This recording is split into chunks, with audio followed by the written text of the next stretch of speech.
What's going on, people? It's your boy Kai. Y'all tuned into my video blog, episode 79. Right in time, right before Thanksgiving. I know everybody's ready to, if you're going away, if you're staying home, I know you're getting ready to bite into that turkey, get into that ham, collard greens, candy yams, maybe some chitlins, pig feet, hog maws, mashed potatoes, however you get down. I know y'all ready because I am. I'm probably, I'm going down to VA, 2 up, 2 down, and that's how I get down. But I'd like to thank each and every one of y'all for tuning in, man, checking out the blog. And let me go straight in, man. Today I want to talk about something that I've been wanting to touch on in the blog for a long time, but I haven't really got around to speaking about it. And I want y'all to, I want to get y'all opinions about it too. So I mean, feel free, however you feel about it, wrong or right. Tell me, let me know how you feel. But I want to talk today about success and the way we deal with our success.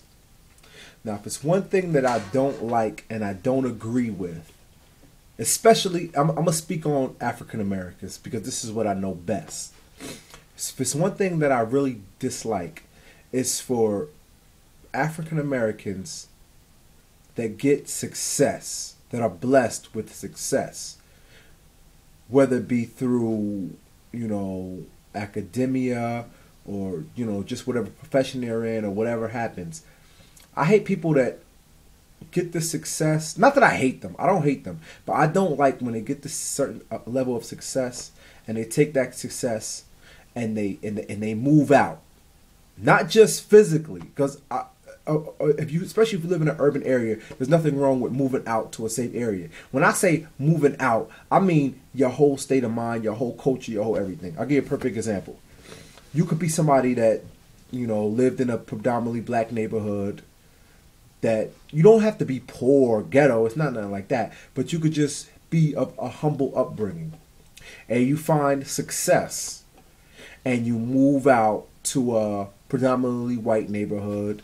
You start talking with a different accent, different verbiage. You start doing things that are different than the way you came up. You might play golf, or you might go to the country club, or you might just involve yourself in circles that are foreign to you, the way you came up. You start doing a lot of things that are different than the way you came up. Now, a lot of people argue that there's nothing wrong with that. When you reach a certain level of success, you can't go back to the way that you've been doing it. You have to progress. And that's true, but here's why I really don't like it a lot of times. Because there's a lot of people and people always ask this question. Why does the young generation, why do young black males look up to rappers and look up to actors and look up to sports figures? Besides the obvious reason, because they live this flashy lifestyle that most people would love to live as well. There's another reason why a lot of, especially young black males, look up to these people. And it's called relatability. Young people period, see a guy like, let's just say Carlton Banks, for example. You know what I'm saying? Even though he's a fictional character, he represents the person I'm talking about. A young kid, is gonna look at Carlton Banks and not know how to relate to him. There's no polo club where he lives. There's no big lush golf course where he is. There's a lot of things, and a lot of things in Carlton Banks' lifestyle are not relatable to a lot of people that are watching him. Number one, because he's rich, and number two, because it's not things that we as a people commonly associate with. So then you have somebody like Jay-Z that is one of the richest people in this country. Dare I say, one of the richest black men in this country. But when you see him, you hardly ever see pictures of Jay-Z on a golf course or at a polo match, or, even though he's rubbing shoulders with a lot of these rich corporate people, he's not of their rich corporate culture.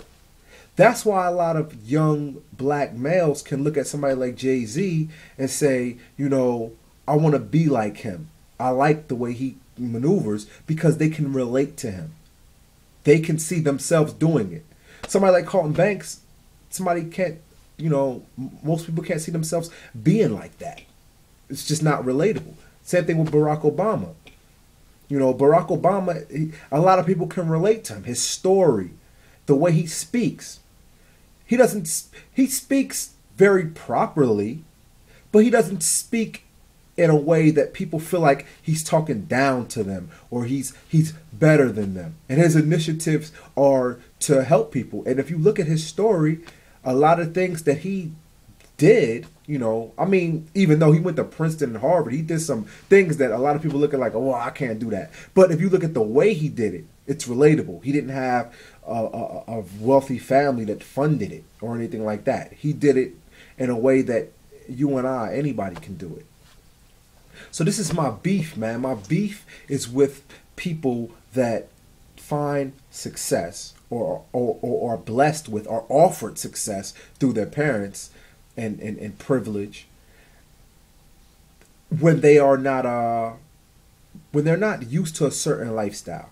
Like that's like me, Killah, Kyle Williams. I'm used to chilling, with my peoples and blogging and doing music. And when we go out, we may watch the game or, we may play, whatever, basketball, whatever, even though I'm not going to lie, I haven't played ball in a long time.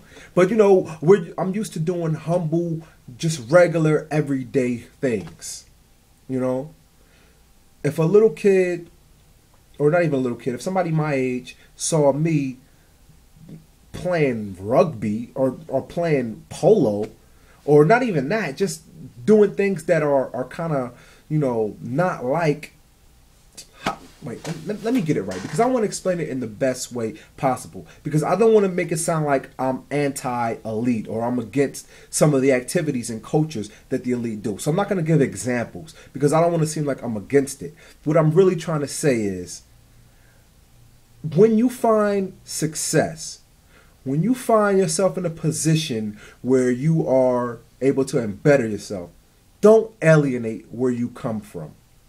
Because it's not good for you and it's not good for the next generation.